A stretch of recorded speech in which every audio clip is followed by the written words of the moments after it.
J'essaie vraiment de conceptualiser c'est quoi le parfum idéal d'un tueur en série.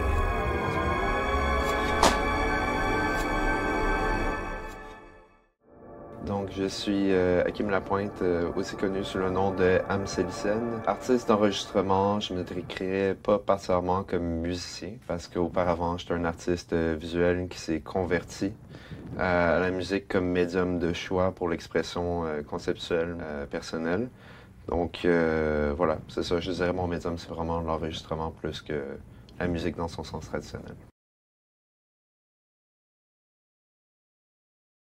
La série EAF d'événements, c'était à la base une intention de maison de disques. Mais bon, faut pas se mentir, la réalité culturelle et économique dernièrement est un peu difficile pour les maisons de disques. Donc je me suis dit que ce serait peut-être mieux de commencer en série d'événements, surtout que beaucoup des idées que j'ai conceptualisées pour la maison de disques, au final revenaient à des idées qui se prêteraient peut-être un peu mieux à de l'événementiel.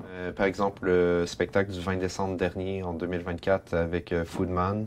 Moi, est-ce qu'à la blague, j'ai cru que ça serait un peu ludique d'avoir un chef traiteur faire un plat par artiste qui jouait pendant la soirée. Donc, c'est ça, c'est une genre d'idée qui colle un peu moins bien à l'étiquette d'une maison de disque. En tout cas, c'est plus dur de manier ces concepts-là autour de ça. Puis, ça vient aussi d'une volonté de voir, en fait, des artistes qui font partie d'une scène qui est un peu moins bien représenté à Montréal.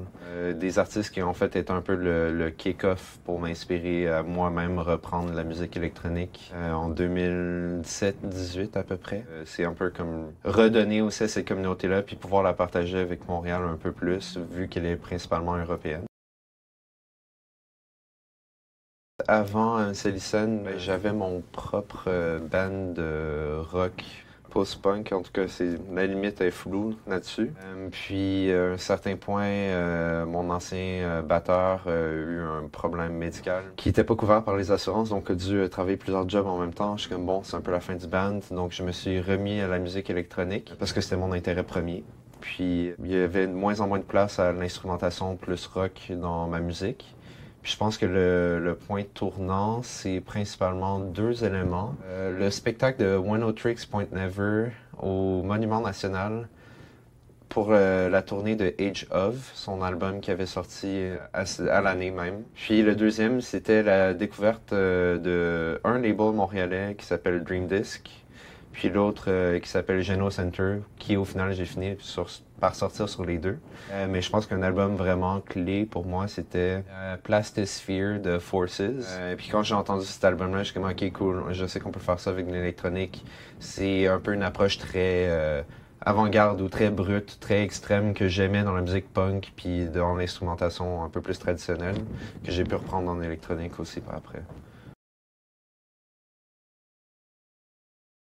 Donc, c'est vraiment particulier d'avoir performé dans trois sphères différentes, si on veut, de la performance. Donc, la performance dans le sens de l'art visuel ou l'art de performance. Ou est-ce que, bon, on apprend un travail d'improvisation constant, il y a une esthétique très terre à terre aussi à la chose, à part dans les contextes où est-ce que j'ai dû le faire. Ensuite, il y a la performance dans la musique rock et punk, qui est aussi un autre univers complètement face à la performance en électronique, que je trouve qui est assez statique, puis des fois un peu difficile à s'ajuster comparé à l'époque où je faisais des saltos avant en jouant de la basse. C'est vraiment une autre dynamique d'être des fois enchaîné à son ordinateur pour faire des manœuvres pour exécuter la piste. Donc c'est vraiment pas le même genre de dynamique. Je pense que c'est probablement un combat que plusieurs partagent dans la musique électronique. Ouais, j'essaie de garder un aspect aussi plus live, si on veut, dans la musique, dans ce sens-là. Moi, c'est pour ça que j'ai gardé le chant à travers Amselicen principalement, parce que le band, j'étais aussi chanteur. Donc, je me suis dit, au moins, ça reste un élément super dynamique, où est-ce que je peux me permettre un espace de performance. Donc, au lieu d'être juste instrumentaliste digital.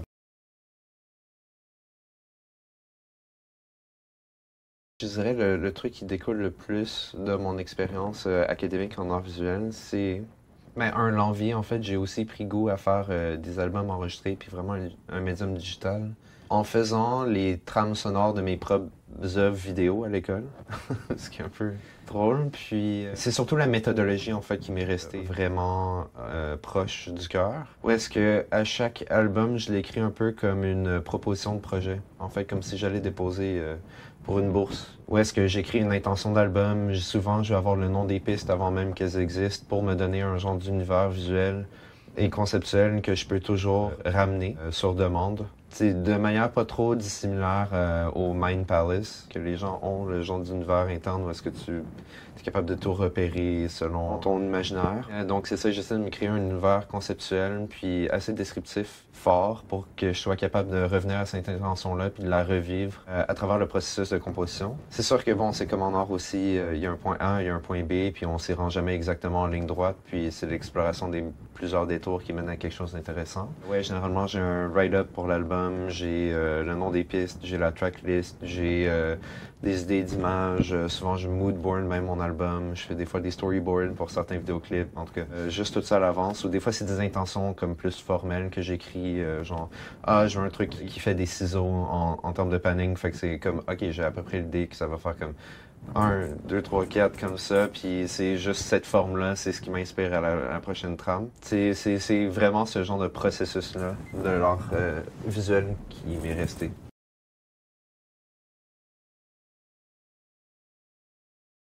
C'est Hesitix, qui est anciennement Mesh, qui a contacté Tropisme, puis Tropisme m'ont contacté moi pour savoir si on avait de la place pour faire le spectacle. Puis bon, sous son pseudonyme Mesh, j'ai vraiment beaucoup écouté sa musique, donc j'ai été vraiment charmé à l'idée de le faire. Je pense que les choix au niveau de la musique sont toujours des considérations plus formelles ou stylistiques, mais j'essaie de pas trop compromettre là-dessus, parce qu'à mon avis, par des formations professionnelles dans le monde de la programmation, je pense qu'un bon programmateur, c'est quelqu'un qui est capable de vous faire voyager à plus qu'un endroit. À travers une soirée, j'ai l'impression qu'il y a une tendance un peu paresseuse dans le monde de la programmation dernièrement qui est très one note, où est-ce que c'est à peu près tout le même style, tout un concert. Puis il n'y a pas vraiment de renversement, il n'y a pas vraiment de découverte. C'est comme, mais en fait, je me suis tapé la même musique pendant 2 heures et demie, puis c'est comme, bof. Genre, il manque de fraîcheur là-dedans. Donc, c'est un peu comme ça que j'ai approché le line-up de l'événement aussi. Tu sais, je me suis dit, il y a Hesitix, quand même assez tranchant, il y a des segments d'ambiance, puis il y a des moments un peu plus doux, mais il y a ce côté vraiment sharp là qui vient rejoindre. Et Laced et moi-même, c'est pour ça que je me suis permis en fait de m'auto-booker, chose que normalement pas particulièrement fan de faire. Je trouve qu'il y a un genre de code d'éthique que j'essaie de respecter aussi dans le booking. Stylistiquement, puis en termes de son apporté, c'était vraiment pertinent, donc je me le suis permis ce coup-ci. Je pense que Hesitix, c'est la façon de le décrire. Il y a ce côté trip-hop, un peu IDM, à certains moments, un peu ambiant, mais c'est très sound. Le design de son est vraiment pointu. Les sonorités sont vraiment nouvelles. Malgré qu'il y ait le terme lui-même, je vais le dire quand même, c'est très futuristique, ou en tout cas, il y a un petit côté avant-garde vraiment plaisant dedans. Surtout son dernier album, parce que bon, il vient de changer de pseudonyme, c'est une nouvelle intention, une nouvelle page fraîche. Puis je dirais que ça vient connecter à Laced dans le côté aux passes ambiantes, puis à l'IDM qui est un peu plus dans la micro-fréquence. Puis à l'inverse, le côté un peu plus aiguisé, ça se rapproche vraiment de la musique sur laquelle je travaille depuis presque 2 ans. J'aboutis à un processus de recherche que j'ai l'intention de présenter à ce spectacle-là. Dans le fond, je pense que Hesitix va représenter exactement le milieu dans cette programmation-là, où est-ce qu'il est un petit peu acéré et un peu plus doux, puis Laced sera un peu plus douce, mais encore un peu plus pointu et rythmé. Puis de mon côté, il y a l'extrême encore plus acéré, un peu plus choquant. Donc c'est ça, c'est à peu près le pacing du show.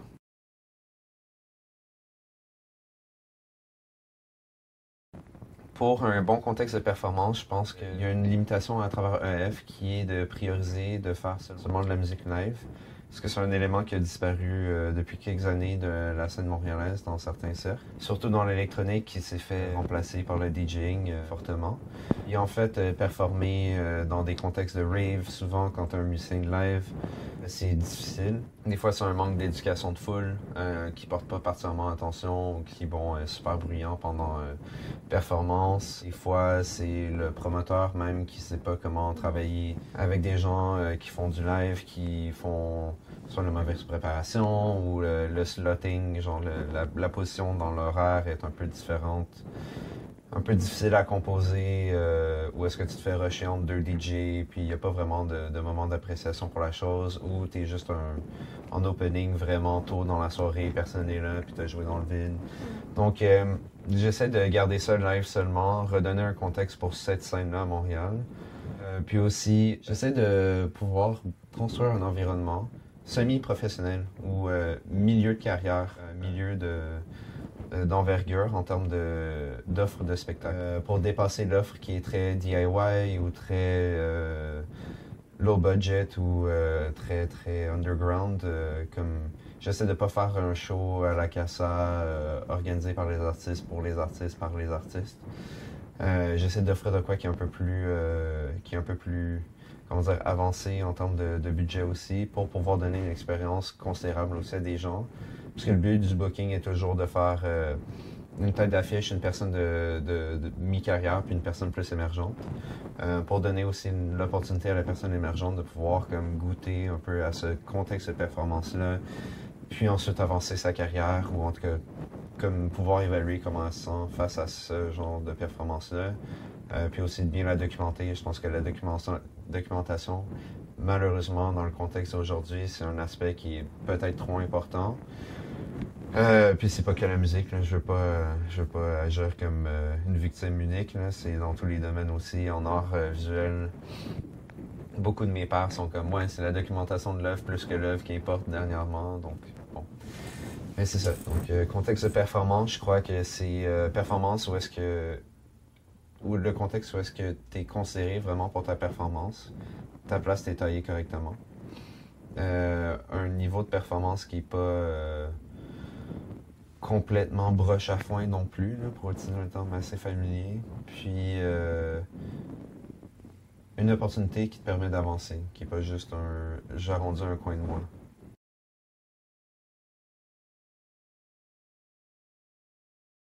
J'aime beaucoup un terme que j'ai rencontré récemment qui summarise plusieurs concepts plusieurs concepts narratifs depuis les 20 dernières années qui s'appelle le grind fiction, puis qui est un peu le genre de monde urbain super pessimiste, un petit peu rétro-futuriste ou en tout cas à peine futuriste. Puis je pense que le concert a cette dimension-là à travers le revival du trip-hop que SITX ramène, le côté super grinçant, très plastique de la musique que je vais présenter, puis le côté très brainy de la musique de Laced aussi. Je pense que ouais, ça va être ça, mon through line. J'aime ça. Ouais. Je me demande qu'est-ce qui se passe sur Google Images quand tu écris ça.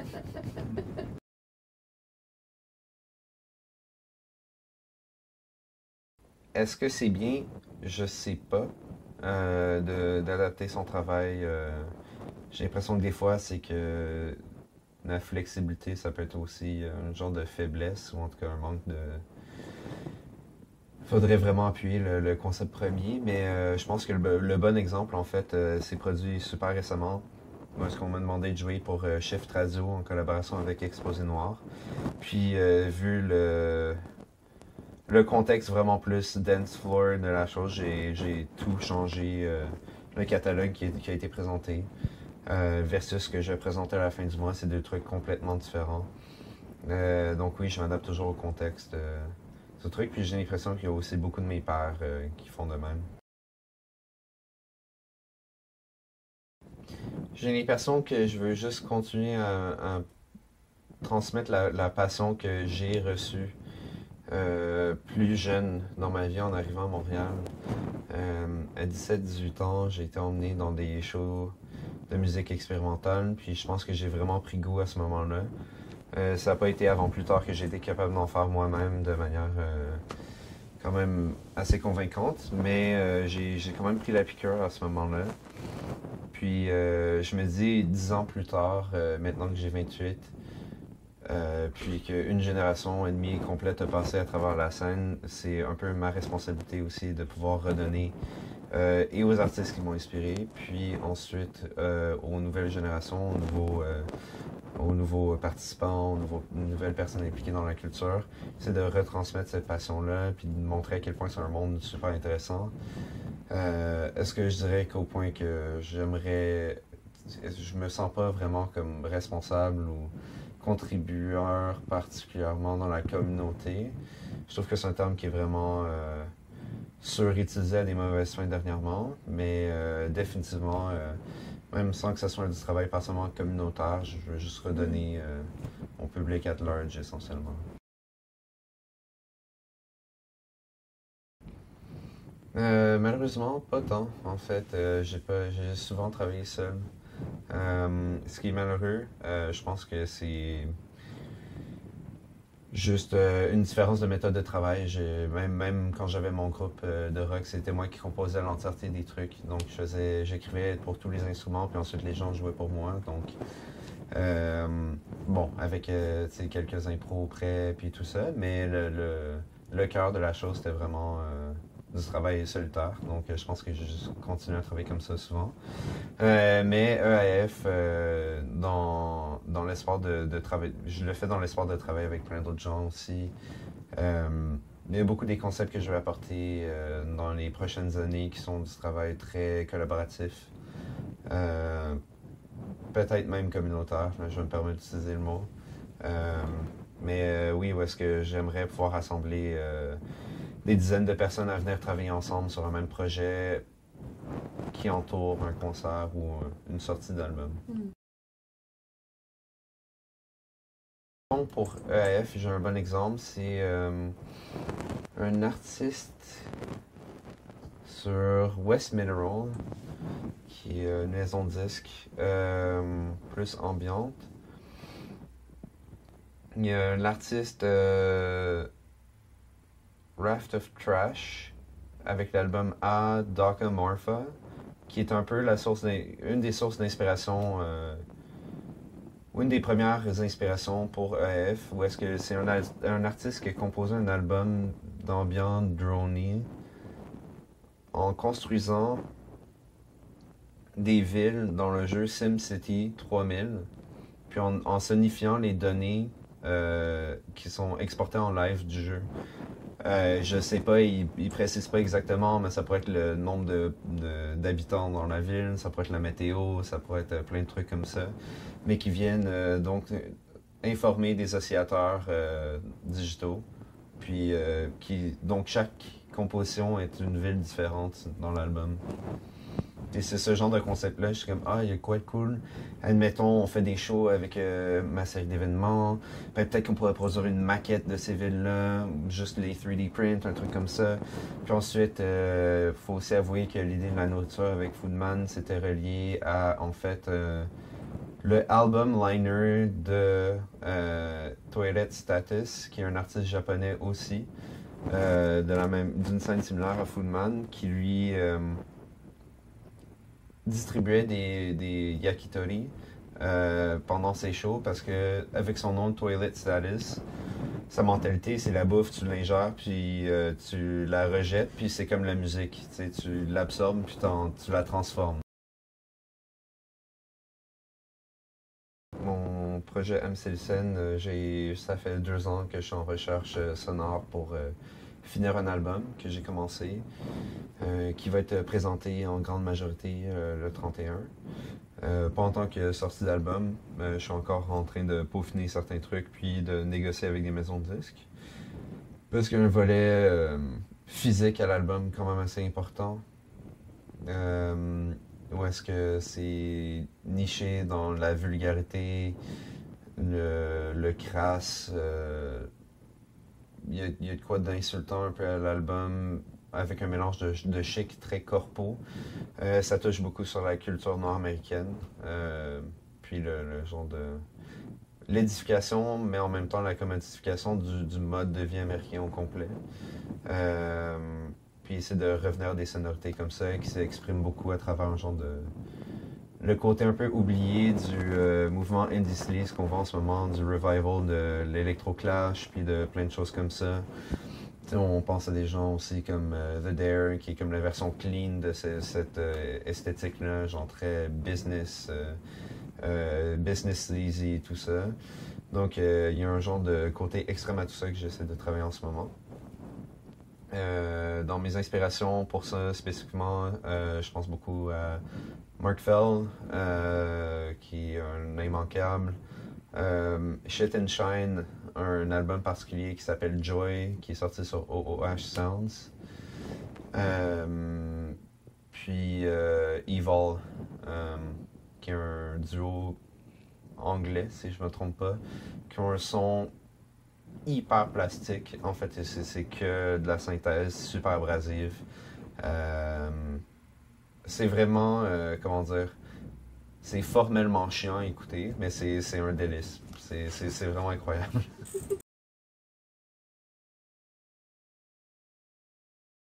De pas compromettre, genre, c'est un genre de cliché vraiment con, mais pas compromettre, puis de s'écouter le plus possible, sans trop considérer l'opinion des autres, surtout dans le domaine de l'expérimental. C'est tellement important. Ça permet de faire des avancées au niveau de la musique, puis aussi d'avancer des narratifs musicaux vraiment inaperçus. Puis je pense que c'est la difficulté aussi avec le temps, c'est de continuer à tenir son bout dans ce sens-là, où est-ce que le plus que tu vas, le plus que d'enjeux, ou en tout cas le plus que le stakes dans ce sens-là, la mise est plus haute, donc tu as tendance à vouloir considérer les autres toujours pour plaire un peu à tout le monde. Mais c'est ce qui dissolue au final l'esprit vraiment d'exploration cruciale dans la musique expérimentale. Puis je pense que dans une époque où est-ce que tout le monde produit du contenu, que ce soit la curation de contenu préexistant comme le booking ou la production de contenu vraiment de base comme faire de la musique, il y a trop de gens qui essaient que l'entonnoir est trop grand ou que la zone de tir est vraiment trop grande, puis que au final, il parle à personne. Ça se perd. Il y a tellement d'informations disponibles constamment que la seule façon de vraiment être pertinent, c'est de se centrer sur les vrais intérêts que tu veux représenter. Parce que le compromis, au final, c'est dissolue l'intention, ça se perd dans l'éther, puis après, tu deviens une des 300 millions d'autres personnes qui essaient de promouvoir un projet de house très peu intéressant, qui n'a pas de personnalité.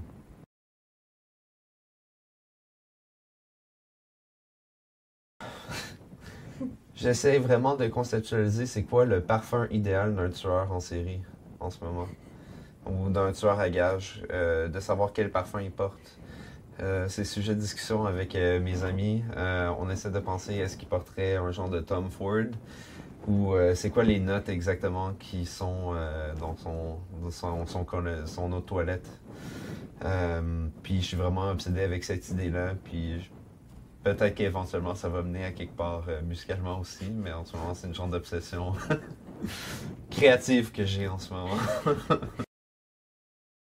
Je pense merci aux gens qui me font confiance sur les deux fronts. Merci aux gens qui continuent de supporter MCLCN. Puis merci aux nouveaux arrivants dans une série qui, ça fait 4 ans que je conceptualise, que j'ai pas eu la chance de faire avant maintenant, mais que en 6 éditions, la réponse est vraiment forte, puis ça me touche vraiment beaucoup, puis ça me donne espoir en fait que le terrain est fertile pour reconstruire quelque chose d'intéressant dans la scène live électronique à Montréal. Yeah. Cool.